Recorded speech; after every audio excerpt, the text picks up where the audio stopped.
Chaque épreuve révèle un plan divin incroyable. Dieu accomplit des miracles transformateurs.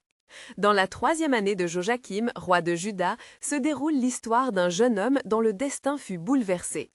Joseph, fils de Jacob, naquit dans une famille empreinte de promesses divines. Son père l'aimait d'un amour particulier, lui offrant une belle tunique. Mais cette faveur engendra la jalousie de ses frères. Un jour, alors que Joseph leur rapportait un rapport sur leurs mauvaises actions, la haine accumulée éclata. Sous l'effet de la rancœur, ils le saisirent et le vendirent comme esclave à des marchands ismaélites, l'emportant vers l'Égypte, terre de puissance, mais aussi de désespoir. Sur le marché des esclaves, les cris résonnaient, mêlant marchandage et souffrance. Le cœur de Joseph était brisé, mais dans le tumulte, il se souvenait des promesses de Dieu faites à ses ancêtres. « Je te ferai une grande nation », entendait-il murmurer dans son esprit. Puis, il fut acheté par Potiphar, un officier de Pharaon. La maison de Potiphar était un lieu de privilège, mais aussi le théâtre de jalousies tordues et de complots. Au service de Potiphar, Joseph se distingua par sa fidélité et son travail acharné. Les bénédictions de Dieu étaient visibles à travers ses efforts. Pourtant, le danger rôdait. La femme de Potiphar, séduite par sa beauté, tenta de l'entraîner dans le péché. Joseph, conscient des lois divines et de sa dignité, rejeta ses avances.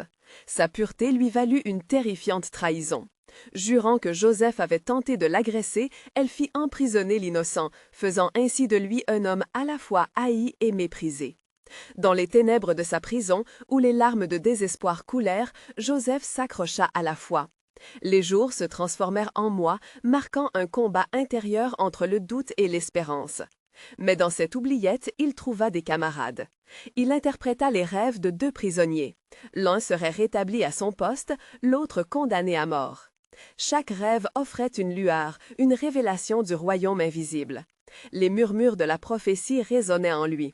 Ses propres rêves, de moissons et d'étoiles se prosternant devant lui rappelaient que Dieu n'était pas éloigné. Avant de continuer avec ce récit biblique incroyable, je veux m'assurer que vous ne manquez aucune de ces histoires puissantes des Écritures.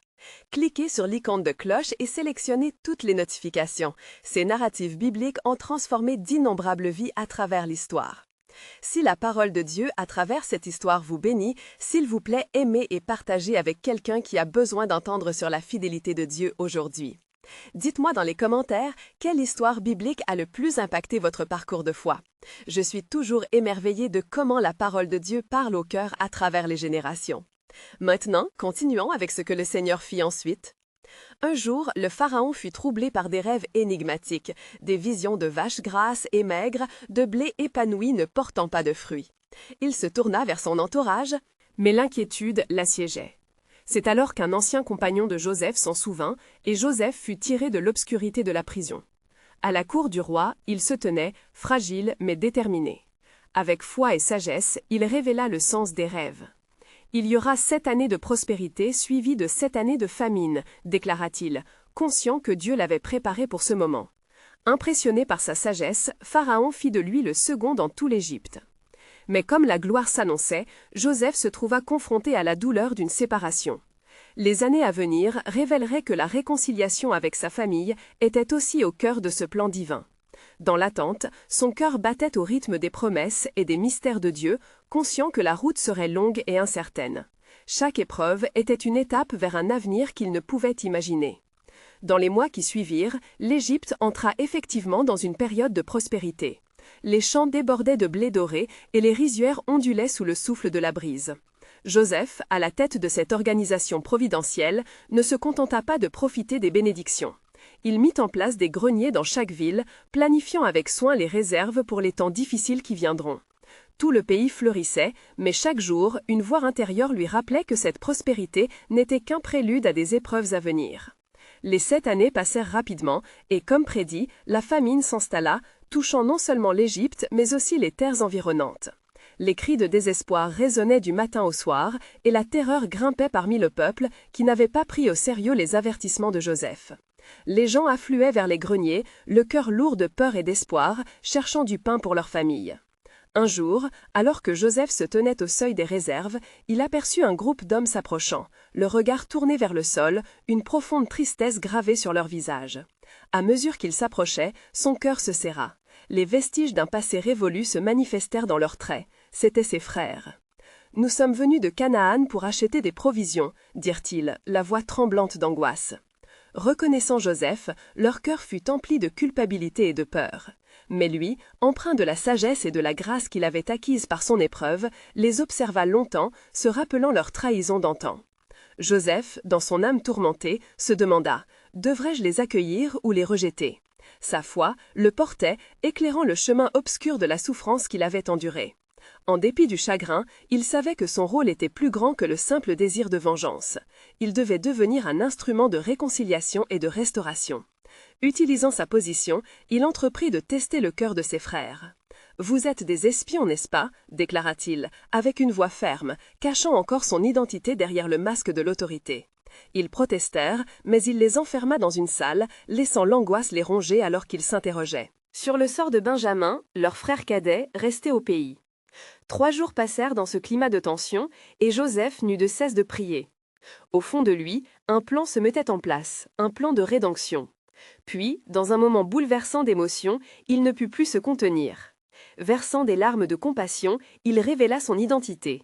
« Je suis Joseph, votre frère, celui que vous avez vendu. » Le silence se fit, emplissant l'espace de la cour, dense et lourde non-dits. À travers la dévastation, une nouvelle histoire commençait, tissée de pardon, de réconciliation et d'un amour plus grand que les trahisons passées. « Ne craignez point, leur dit-il, car c'est pour vous sauver que Dieu m'a envoyé ici. » Sa voix résonnait comme une douce mélodie divine, tandis qu'il dévoilait le dessein de Dieu. Dans un souffle, il enjoignit à ses frères d'apporter leur père et toute la famille en Égypte, là où ils pourvoiraient à leurs besoins. Et dans cette promesse de restauration, Joseph savait que le véritable miracle de Dieu s'accomplissait. L'histoire d'une famille déchirée se transformait en une trame d'alliance divine et de rédemption. Dieu, dans sa souveraineté, avait préparé cette rencontre pour révéler la profondeur de sa miséricorde. Et ainsi, comme l'Écriture le déclare, « Car je sais les projets que j'ai formés sur vous, dit l'Éternel, projets de paix et non de malheur, afin de vous donner un avenir et de l'espérance. » Jérémie 29, 11. Les promesses du Seigneur se dévoilaient avec force, écrivant le début d'un nouveau chapitre dans l'histoire de son peuple, marquant les frontières entre la souffrance et la rédemption. Lorsque Joseph exprima à ses frères que leur père, Jacob, devait venir s'établir en Égypte, une onde d'espoir envahit son cœur. Il savait que les retrouvailles redonneraient vie et unité à sa famille meurtrie. Les prières de Joseph, élevées vers le Dieu de ses ancêtres, avaient été répondues.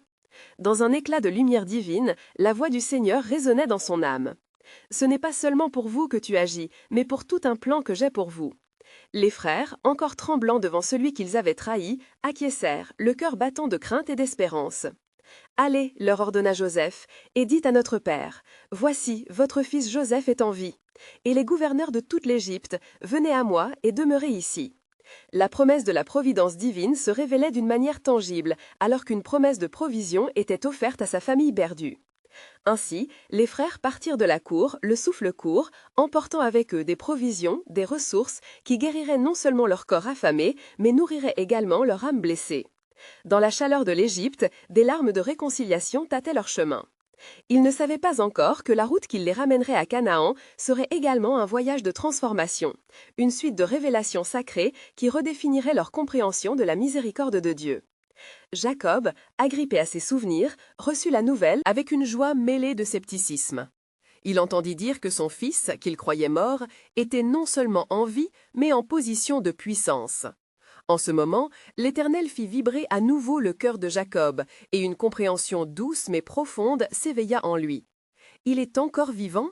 Dieu m'a utilisé pour lui donner une destinée et un appel. » Après une longue absence empreinte de douleur, Jacob prit le chemin de l'Égypte, et chaque pas sur le sentier était un pas vers la rédemption. Dans son cœur, l'ancien patriarche rappelait les promesses faites à Abraham, Isaac et lui-même. « Je ferai de vous un grand peuple. » Alors que la caravane avançait, la main de Dieu les guidait, les protégeant des dangers inhabituels sur leur route par la force de son alliance. Arrivé à Goshen, le moment tant attendu s'approchait, celui des retrouvailles. Joseph, à la vue de son père, bondit de joie et de douleur, une marée d'émotions. En courant vers Jacob, il déclara avec force « C'est moi, Joseph, ton fils, que tu pensais perdu. Je suis ici pour être le témoin de la fidélité de notre Dieu. » Tous deux tombèrent en larmes, entourés d'une lumière éclatante, une manifestation de la présence de l'Éternel. La joie de leur cœur s'élevait tel un chant nouveau, résonnant avec les promesses de réconciliation et d'amour. Cependant, alors que la famille se regroupait, une curiosité demeurait au fond de l'âme de Joseph. Comment le Seigneur a-t-il orchestré tout cela? Quel est le but de tant de souffrances? Il savait que chaque épreuve avait une raison divine, et son esprit contemplait d'autres dimensions de la souveraineté de Dieu sur son histoire personnelle. Les jours passèrent dans la douceur du rassemblement. Joseph vivait l'accomplissement des promesses, mais alors qu'il observait ses frères s'épanouir à nouveau, un nouveau défi s'annonçait dans son cœur. Allait-il également leur enseigner le chemin de la foi, le chemin de la soumission au Dieu d'Abraham? Comme il le savait déjà, Dieu a un plan, et ce plan va au-delà des murs de Goshen. Ainsi, comme l'Écriture le rappelle, « Et tous ceux qui m'écoutent, qui m'aimeraient, je les accompagnerai dans la lumière. » Psaume 119-105. Dieu, dans sa sagesse infinie, continuait d'écrire les chapitres d'une histoire de rédemption, façonnant non seulement la destinée de Joseph, mais aussi celle d'un peuple tout entier. Dans le silence propice de leur rassemblement, une promesse émergeait, une réalité encore méconnue. Le meilleur est à venir, que le plan de Dieu soit révélé. Lorsque Joseph contempla son père entouré de ses frères réunis, une paix profonde envahit son cœur. Cependant, une part de lui était encore troublée par des souvenirs de souffrances passées, des révélations qui traversaient son esprit comme une ombre. Quel signifie vraiment le pardon dans la lumière des épreuves et des trahisons? Les jours suivant les retrouvailles passèrent dans une harmonie inattendue. Jacob, écoutant les récits des exploits de son fils, pouvait voir comment la main de Dieu avait guidé Joseph à travers les ténèbres. Il se souvenait de ses propres luttes, de ses combats avec l'ange de l'Éternel à Péniel, et la douleur de perdre Joseph des années auparavant. Ton fils est un symbole de rédemption, un instrument dans le plan glorieux de l'Éternel, confia-t-il à ses fils. Ce que nous avons cru être la fin est en réalité un commencement. Joseph, en tant que gouverneur, voyait autour de lui les effets de la famine sévissant dans toute la terre. Son cœur se remplit de compassion pour les gens de l'Égypte et pour ceux de Canaan, ceux qui avaient souffert à cause de cette épreuve. « Nous devons ouvrir nos portes aux affamés », implora-t-il à ses frères, « car même dans la souffrance, Dieu agit pour notre bien. » Les mots d'Isaïe résonnaient en lui. « Je fais de nouvelles choses, maintenant cela va t'éclore. » Ésaïe 43, 19. Les frères, bien que réconciliés avec Joseph, portaient en eux le poids de leur culpabilité. Une nuit, alors qu'ils dormaient, des tourments de conscience les réveillèrent. « Que ferons-nous si le cœur de Joseph nous prend en haine après la mort de leur père ?» murmura Juda, en se retournant dans son lit. La peur si longtemps cachée surgit au grand jour. En voyant leur agitation, Joseph réalisa qu'il devait agir avec délicatesse pour sceller leur réconciliation. Le lendemain, il les appela et, dans un moment de vulnérabilité, partagea son cœur. « Non, ne craignez point.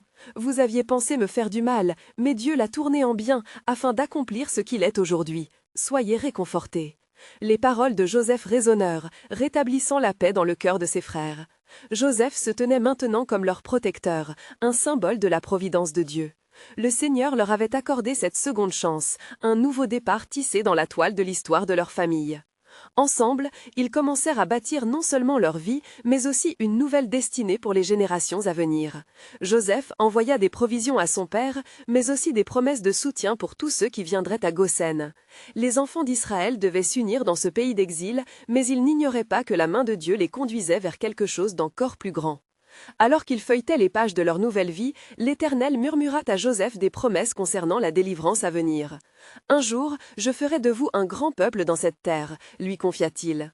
Joseph, regardant vers l'horizon, savait qu'un jour, c'était une libération, une promesse qui allait dépasser leur compréhension actuelle. Et tandis que le soleil se couchait sur Goshen, une lumière brilla encore plus intensément dans leur cœur. Car comme il est écrit, « L'Éternel, votre Dieu, vous élèvera et vous mettra dans un pays où coule le lait et le miel. » Exode 3, 8. Le moment était à la fois présent et prometteur, et un murmure surgit dans leur âme. Le chemin de la délivrance est à nos portes. Dieu a un plan que nous n'avons pas encore découvert. Les jours s'écoulèrent dans la paix résiliente qui avait enveloppé la famille de Jacob. Joseph, à la gouvernance d'Égypte, comprenait que la famine persistait. Ce fléau ne touchait pas seulement son peuple, mais également ceux qui venaient des lointaines contrées de Canaan. Une profonde compassion réveillait en lui l'urgence d'agir. Chaque matin, il se tenait devant le peuple, les exhortant à se rassembler, à partager leurs craintes et leurs espoirs. « N'ayez crainte, proclamait-il, l'Éternel est notre forteresse et notre secours. » Dans ces moments de prière, Joseph cherchait la guidance du Seigneur. La promesse divine que Dieu l'avait accordée résonnait sans cesse dans son cœur, comme une mélodie sacrée.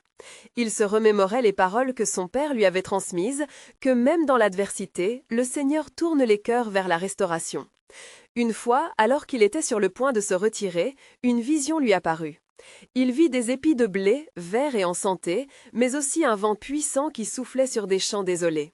Cette image le bouleversait. « Qu'est-ce que cela signifie, ô Seigneur » murmura-t-il, sous l'ombre d'un vieux figuier.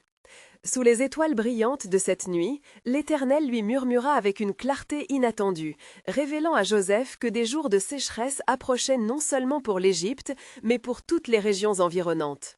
Écris donc pour les générations, et prépare-toi à faire des réserves, car mon peuple connaîtra la souffrance, mais tous ceux qui viendront à toi seront nourris, et je ne les abandonnerai pas. Cette révélation remplissait son cœur d'un mélange de crainte sacrée et d'exaltation. Alors qu'il se rendait à la ville pour mettre en œuvre un programme de stock de blé, Joseph se heurta à une multitude affamée venant de Canaan. Ses frères étaient parmi eux. Leurs yeux révélaient l'angoisse de ceux qui avaient perpétré des erreurs dans le passé. Bien qu'ils reconnaissaient Joseph, ils s'étonnaient de ce qu'il était devenu, leur cœur battant à l'unisson de la culpabilité. Cependant, Joseph, dans son esprit renouvelé, était chargé de compassion et de pardon. Lorsque Juda et ses frères s'avancèrent, Joseph vit au-delà du visage poussiéreux de leur travers passé. « Vous avez fait preuve d'un grand manque de foi. Mais aujourd'hui je vous offre la grâce, un trésor que je tiens de l'Éternel, déclara-t-il avec fermeté mais douceur. Vous ne serez pas en détresse ici. Venez et recevez le pain de la vie. » Ils tombèrent à ses pieds, cherchant la rédemption. Peu après, alors que Joseph fournissait aux siens la nourriture tant convoitée, l'Éternel le visita à nouveau. Les larmes versées en Égypte ne seront pas vaines, car un peuple d'Israël se lèvera dans ce pays. Ils réaliseront des exploits et porteront un témoignage de fidélité. Dans cette délivrance apparente, Joseph saisit la magnificence des promesses divines. Les visages de ses frères émirent une lueur d'espoir lorsque Joseph leur révéla. « Mon plan est de nourrir non seulement notre chair, mais aussi notre esprit, car la souffrance est la porte d'entrée, la gloire. » Ainsi, ils comprirent que sous l'œil vigilant de Dieu, chaque épreuve pouvait être transformée en témoignage. Et dans cette compréhension, un chant monta vers le ciel. Car l'Éternel avait un dessein qui se dévoilait progressivement aux yeux de son peuple, un dessein de rédemption et de promesse. Comme Ésaïe l'avait révélé, « Je ferai éclore des choses nouvelles, et c'est maintenant que cela va surgir. » Ésaïe 42:9. L'exultation prenait forme, et chaque souffle était un pas vers l'accomplissement des promesses divines. Alors que la famine sévissait avec rigueur, la tristesse des familles de Canaan ne cessait d'accroître. Les nouvelles de la générosité de Joseph parvinrent jusqu'à Jacob, assis dans sa demeure, son cœur lourd du poids de l'angoisse. Ses fils revenaient chaque mois, les mains vides de cet élément vital, le pain. Les échos des discussions entre les frères se mêlaient aux soupirs du patriarche. « Pourquoi n'avez-vous pas demandé davantage? Pourquoi revenir sans provision ?» s'écria Jacob en voyant la déception sur les visages fatigués. « Cet homme, le gouverneur d'Égypte, ne semble pas compatir à notre souffrance. » Juda, avec une volonté renouvelée, prit la parole. « Père, cet homme est bien plus que ce qu'il paraît. Il nous a accusés d'espionnage et il nous a traités durement. Mais dans ses paroles, je sens une sagesse divine. Nous ne pouvons pas nous permettre de ne pas retourner là-bas, et nous devons prendre Benjamin avec nous. » Les yeux de Jacob s'illuminèrent d'une lueur de peur. « Benjamin sera le fruit de ma vieillesse, et le perdre est un désastre que je ne peux supporter. » Mais les arguments de ses fils firent pencher la balance. « Que ce soit ainsi, je ne veux plus voir mon peuple périr de faim. » Ainsi, dans les profondeurs de l'Égypte, Joseph préparait un festin pour ses frères qu'il allait revoir. Dans sa demeure, alors qu'il ajustait la table ornée de mets variés, l'angoisse et l'espoir luttaient en lui. Sont-ils toujours aussi durs de cœur? Sont-ils revenus avec la même rancœur? Ou ont-ils changé? Lorsque les frères se présentèrent avec Benjamin, la scène fut empreinte d'émotion. Joseph, les yeux embués, nécessitait qu'une inspiration divine. Dans ce moment de vulnérabilité, l'Éternel lui rappela: « Les cœurs contrits me plaisent. Par la souffrance, je mène à la restauration. » Joseph réprima ses larmes et demanda à sa maison de servir. Pendant le repas, il les observa attentivement. La peur s'était installée parmi eux lorsqu'il reconnaissait leurs regards inquiets, et au fond de lui, il savait que cette réunion était un parfait reflet du plan divin. « Pourquoi avez-vous agi ainsi ?» demanda-t-il, feignant une autorité. « Pourquoi avez-vous essayé de cacher votre jeunesse ?» Les mots résonnaient avec le poids du passé, et à cet instant, Joseph savait qu'il avait la clé d'un pardon si longtemps attendu. Sa voix se fit douce et pleine d'empathie. « N'ayez crainte, vous n'étiez pas seul dans vos erreurs, car l'Éternel était présent tout au long de ce chemin. » Les frères confus se regardèrent et réalisèrent que celui qui les accusait était aussi celui qui leur offrait la grâce. Dans cette œuvre de délivrance, Joseph comprit que sa souffrance était devenue son plus grand témoignage. L'ombre de l'Éternel s'étendait sur cette rencontre, et une promesse résonnait dans le cœur de Joseph. « Car je ferai jaillir des rivières dans le désert, et ma promesse se réalisera à travers vous. » Ésaïe 43, 19. Cette promesse, il le savait, s'étendait bien au-delà des frontières que chacun pouvait imaginer. Alors que la soirée avançait, une lumière inondait le lieu, et des larmes de joie mélangeaient leurs peines passées.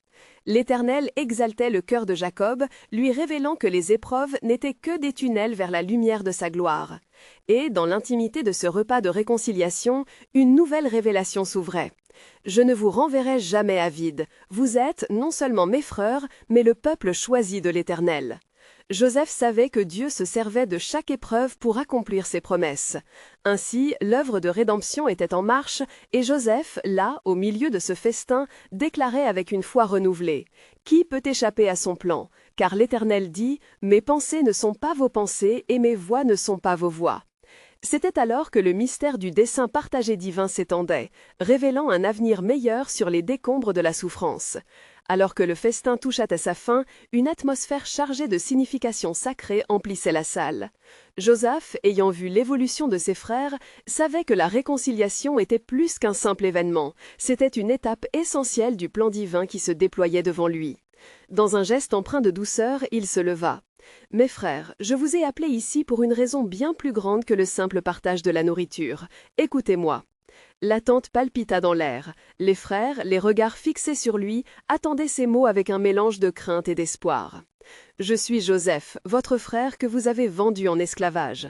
Les années de souffrance que j'ai connues ne sont rien comparées à l'œuvre que Dieu a réalisée à travers elles. » Un silence immobile s'installait. Les cœurs de ses frères battaient à l'unisson avec une tension révélatrice. Judas, sa voix tremblante, murmura: « Es-tu vraiment lui? Comment est-ce possible ?» Avec une intensité nouvelle, Joseph poursuivit: « Au milieu de mes épreuves, l'Éternel était là, lumineuse lumière dans le noir. Il a transformé ma douleur en un outil de délivrance, pour vous, pour notre famille. » Il marqua une pause, son regard perçant les cœurs de ceux qui étaient autrefois ses ennemis. « Vous pensiez ne faire du mal, mais Dieu a agi pour le bien. » Les frères, réalisant l'ampleur de ce dévoilement, s'effondrèrent en larmes. La conscience du mal qu'ils avaient commis s'empara d'eux, mais ceux qui avaient été blessés étaient désormais ceux qui offraient la grâce. Joseph, réconfortant et plein d'amour, les déclara: « Ne soyez pas attristés, il y a un plan dans tout cela. Vous est arrivé ce qui était prévu, pour préserver la vie d'une multitude. Dieu, dans sa souveraineté, avait permis que tout cela arrive pour un bien supérieur. » Alors qu'il se débattait dans les affres du passé, Joseph prononça ces paroles sacrées. « C'est pourquoi je vous envoie vers notre Père. Dites-lui que je suis en vie, et que cet endroit est une source de provision. Faites connaître à Jacob que l'Éternel est fidèle. » Une nouvelle lumière jaillit alors dans la demeure. Les craintes de Jacob s'évanouiraient lorsque les nouvelles parviendraient à lui. Le cœur des frères, tourmentés, dégageait progressivement ce que leur conscience avait tissé: la rédemption. L'un d'eux, son visage encore palpitant de la confrontation, se leva pour parler au nom de tous. « Joseph, ton pardon est une grâce que nous ne méritons pas. Qu'est-ce qui nous est destiné maintenant ?» Alors, avec une douce assurance, Joseph répondit: « Ce que Dieu a lié, nul ne peut défaire. » Il a un plan pour cette famille, pour notre descendance. Vous prouverez que les promesses de l'Éternel se perpétuent à travers nous, car il veut utiliser nos vies pour montrer sa gloire. Ainsi, une nouvelle détermination naquit chez chacun des frères. Leur passé n'était plus qu'un souvenir, tandis que l'avenir brillait devant eux, paré de promesses divines et d'espoir redoublés. Joseph, le cœur pleinement entouré de grâce, conclut par ces mots puissants. « Car l'Éternel dit, je connais les projets que j'ai formés sur vous, dit l'Éternel, projets de paix et non de malheur, afin de vous donner un avenir et de l'espérance. » Jérémie 29, 11. Et la révélation du dessein de Dieu se dévoilait avec éclat, tandis que le chemin de la réconciliation se dessinait sous des cieux pleins de promesses. Les épreuves, bien loin de leur fin, marquaient le début d'une histoire nouvelle, celle d'une famille réunie, la bénédiction du Tout-Puissant se manifestant à travers eux. Alors que la lumière se dissipait dans le hall majestueux du palais, une étreinte joyeuse et pudique unissait Joseph et ses frères. Les larmes de réconciliation avaient prévalu sur des années de douleur. Ils savaient que quelque chose de plus grand que leur propre compréhension se déployait en ce moment béni. Joseph, le cœur débordant d'amour, leur dit « Préparez-vous, partez et rapportez à notre Père la joie que vous avez trouvée ici. Mais n'oubliez jamais que ce n'est pas simplement moi que vous reverrez. C'est un miracle de Dieu, un signe de sa bienveillance à notre égard. » Un sentiment de communion spirituelle remplissait l'air. Les frères, réticents à quitter la présence de Joseph, pouvaient sentir une chaleur nouvelle dans leur cœur. Leurs pas, autrefois marqués par la culpabilité, devenaient légers, comme sur des ailes d'espérance. Ils se regardèrent, un équilibre retrouvé, un nouvel esprit d'unité s'installant entre eux. « Joseph, dit Ruben, la voix empreinte de respect, parle-nous de ce qui t'est arrivé. Dans ton absence, avons-nous perdu de vue quel précieux frère nous avions en toi? Il est difficile de croire à tant de bonté à nos actions passées. » Joseph lui répondit, la sagesse illuminant ses traits. « Mes frères, dans chaque épreuve, Dieu tisse son plan d'amour et de grâce.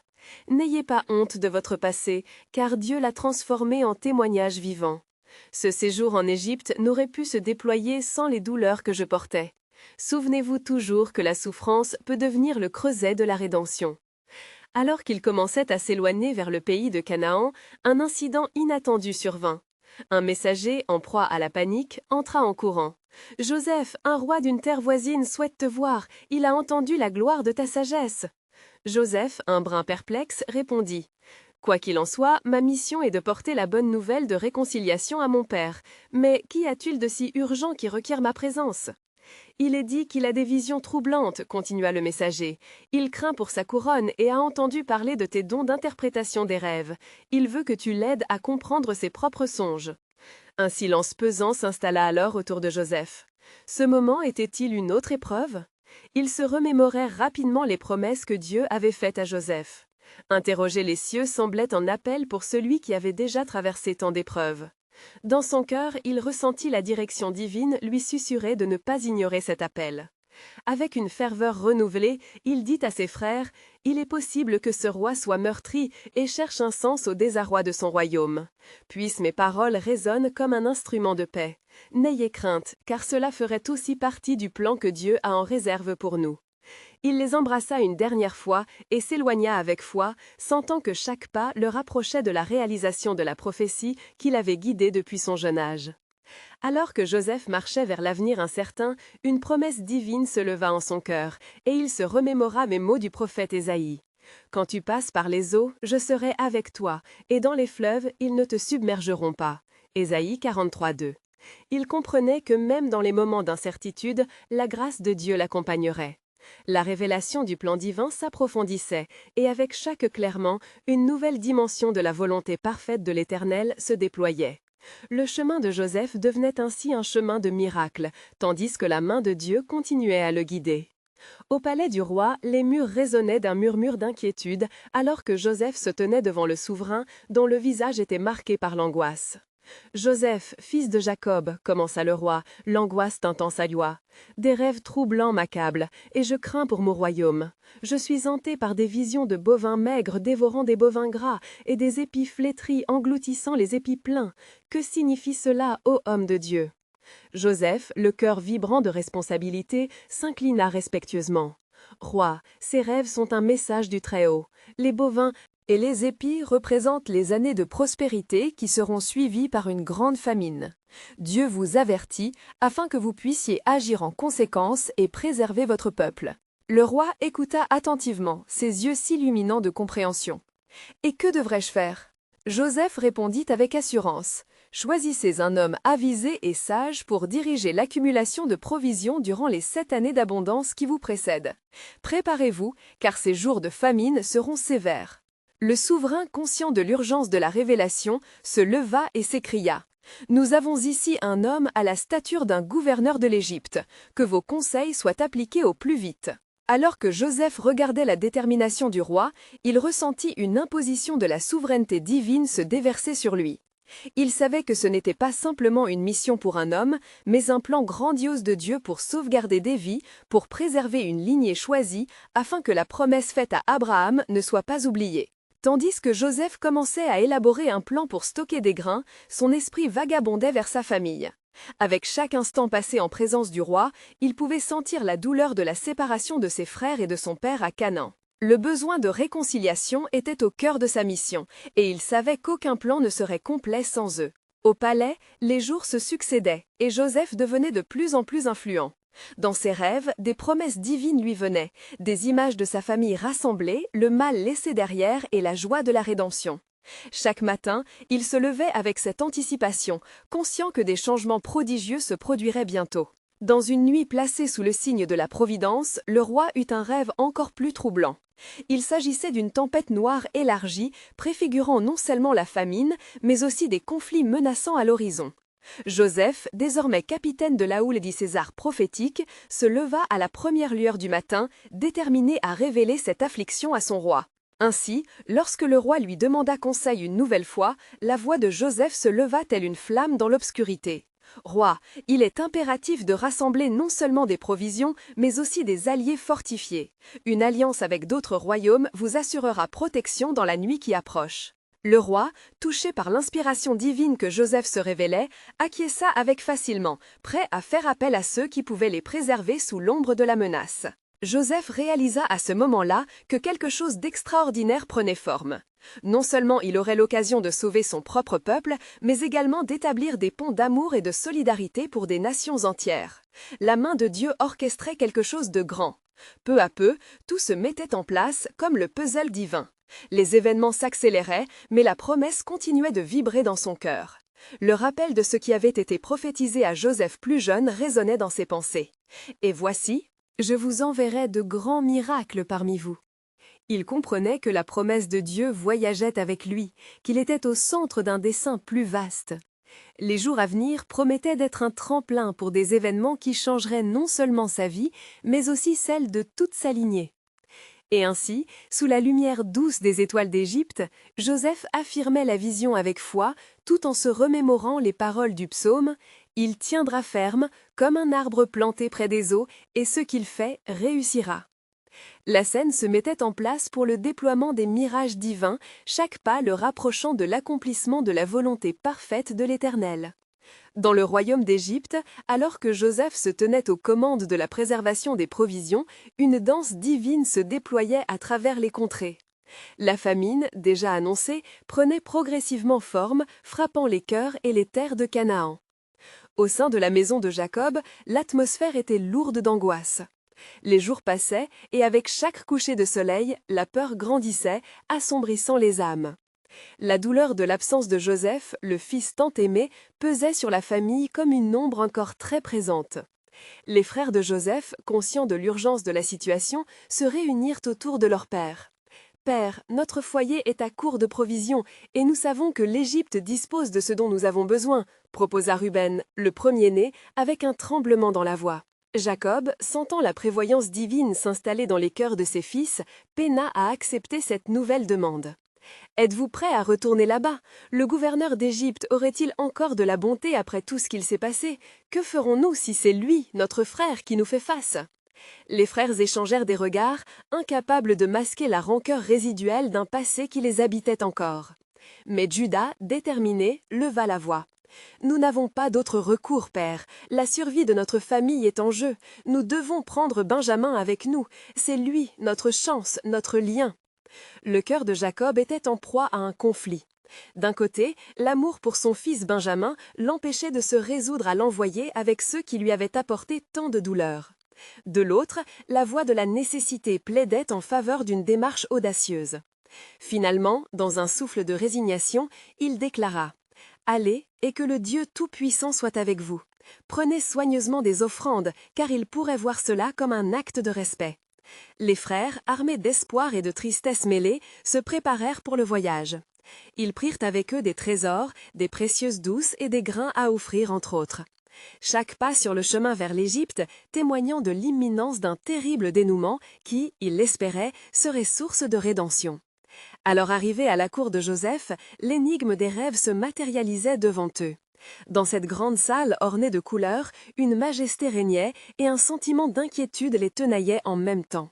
Joseph, vêtu de sa tunique éclatante de pouvoir, évalua ses frères avec des yeux remplis de 1000 échos. Son cœur dutait entre le désir de révéler son identité et le devoir de tester leur repentir. « Pourquoi êtes-vous venus? Êtes-vous ici pour espionner mon royaume ?» interrogea-t-il, dissimulant son amour sous le vernis de l'autorité. Les frères, tremblants, tombèrent devant lui, le suppliant de leur permettre d'acheter les provisions nécessaires. « Non, je ne suis pas des espions, mais des fils d'un même père, » implora Juda, une once de vérité dans ses paroles. La tension dans l'air s'épaississait, Joseph voyant se dessiner son ancien passé, sa trahison soudaine. « Un esprit de méfiance existe toujours entre vous. Pour prouver votre sincérité, vous devez ramener votre autre frère, Benjamin, » ordonna-t-il, son cœur serré dans une émulsion de douleur et d'espoir. Les frères, abasourdis par ce nouvel obstacle, partirent une fois encore les larmes aux yeux, alors que la route de la rédemption semblait sinueuse. Les murs de harcèlement du passé s'élevaient autour d'eux, mais dans leurs âmes brûlait une lumière de changement. En rentrant chez eux, ils s'interrogèrent sur la volonté du Seigneur. « Pourquoi avons-nous fait cela à notre frère? Quel plan peut bien être dans tout cela ?»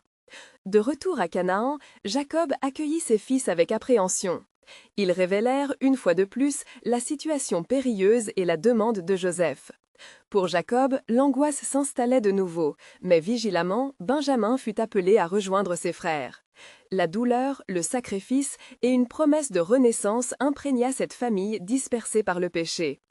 Une fois Benjamin à la cour, l'atmosphère vibrante de tension changea radicalement lorsque Joseph, empli d'une douce miséricorde, n'eut d'autre choix que de se révéler. « C'est moi, Joseph, votre frère, que vous avez vendu. » Le choc paralysa les cœurs. « Ne pleurez pas, leur dit-il, car c'est pour votre survie que Dieu m'a envoyé en Égypte. » Il les rappela à la miséricorde et au pardon.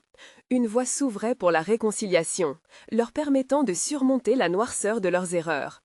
Les brimades échangées se transforma en un souffle puissant de liberté, une promesse d'un futur partagé.